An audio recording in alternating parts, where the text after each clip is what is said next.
Assalamualaikum warahmatullahi wabarakatuh. Materi kita hari ini adalah metode ilmiah.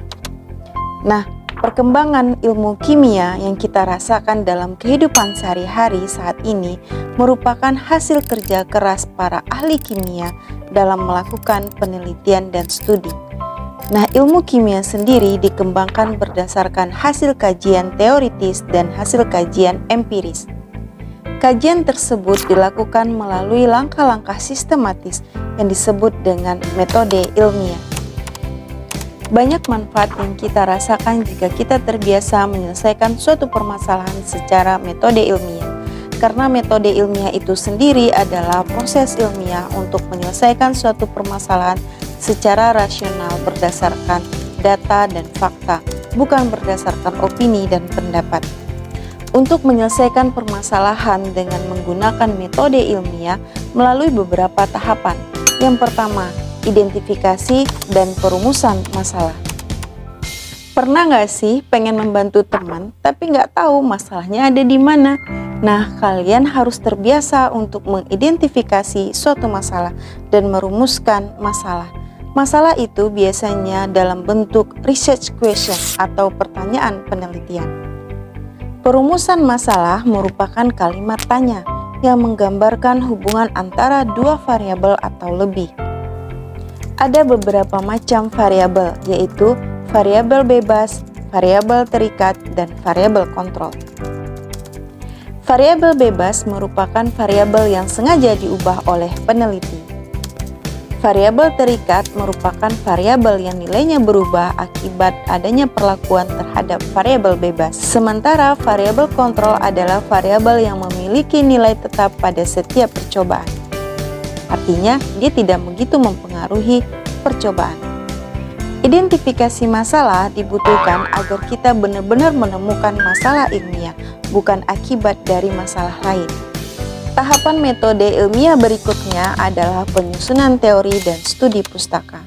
Nah, penyusunan teori dan studi pustaka dapat diperoleh dari berbagai sumber, misalnya seperti observasi ke lapangan, atau wawancara ke narasumber yang ahli, atau studi literatur. Nah, untuk studi literatur, kita bisa memperolehnya dari berbagai artikel ilmiah, jurnal, dan penelitian sebelumnya, atau buku yang bisa dipertanggungjawabkan.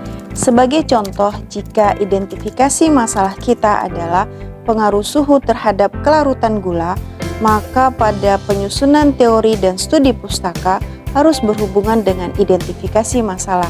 Jadi, teori yang kita cari harus berhubungan dengan suhu dan kelarutan pada gula. Tahapan berikutnya yang ketiga adalah penyusunan hipotesis. Nah, penyusunan hipotesis merupakan jawaban sementara atau dugaan sementara terhadap permasalahan yang diidentifikasi tadi. Nah, dengan kata lain, hipotesis merupakan jawaban yang belum pasti atau belum tentu kebenarannya, maka perlu dilakukan pembuktian dengan penelitian.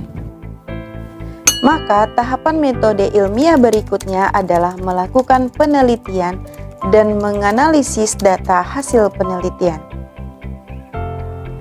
Untuk melakukan penelitian, kita harus merencanakan penelitian dengan baik. Langkah yang pertama untuk merencanakan penelitian dengan baik, kita harus mengidentifikasi variabel yang digunakan.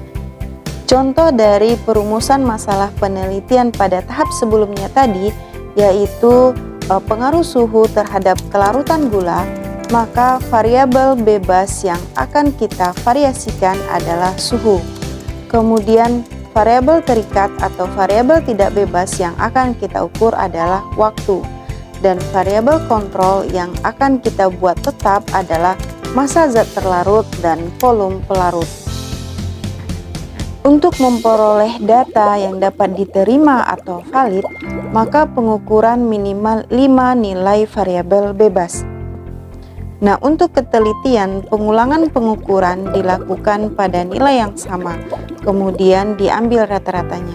Setelah melakukan penelitian, kita mengumpulkan data hasil penelitian. Biasanya, data hasil penelitian harus jelas dan disajikan dalam bentuk tabel. Kolom pada tabel tersebut berisi variabel bebas, yaitu suhu, dan variabel terikat atau variabel tidak bebas, yaitu waktu. Untuk variabel kontrolnya tidak disertakan karena mempunyai nilai yang tetap untuk setiap percobaan. Di dalam penelitian yang baik, kita juga harus memilih peralatan yang tepat dan pengamatan yang akurat.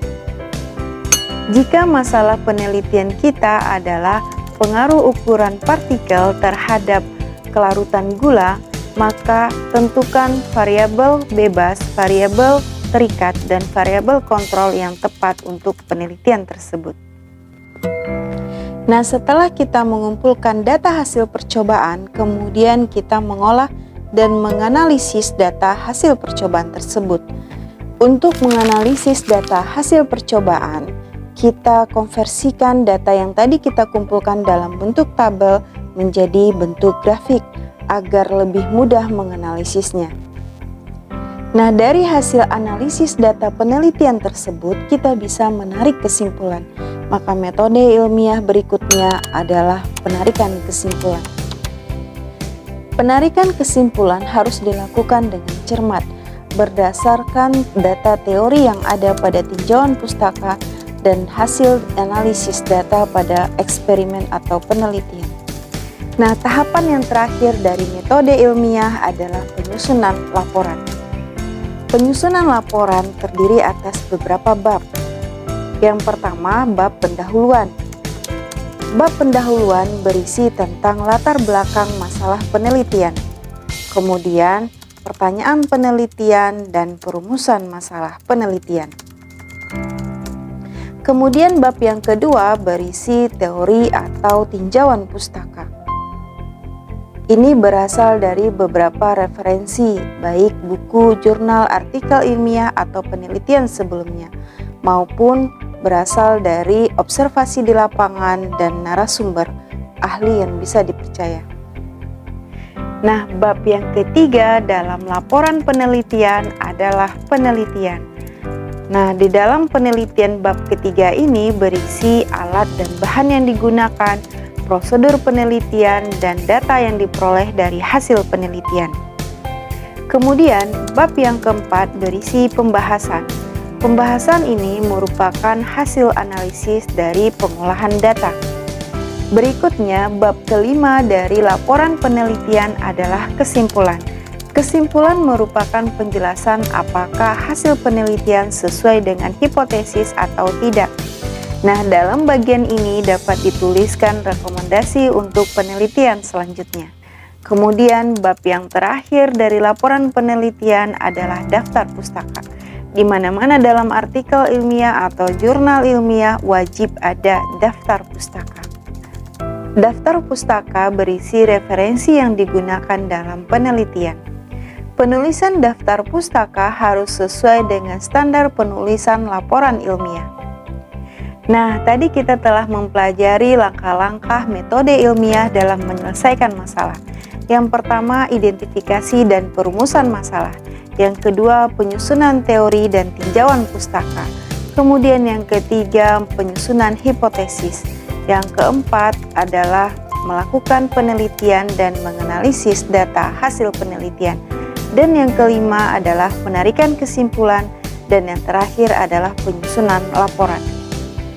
Dalam penyusunan laporan juga terdiri atas beberapa bab. Yang pertama, pendahuluan. Yang kedua, teori atau tinjauan pustaka. Kemudian yang ketiga adalah penelitian. Yang keempat adalah pembahasan yang berisi analisis data hasil penelitian. Kemudian yang kelima berisi kesimpulan. Kemudian yang terakhir adalah daftar pustaka. Baiklah, sekian materi kita hari ini. Terima kasih, sampai jumpa di video pembelajaran selanjutnya. Assalamualaikum warahmatullahi wabarakatuh.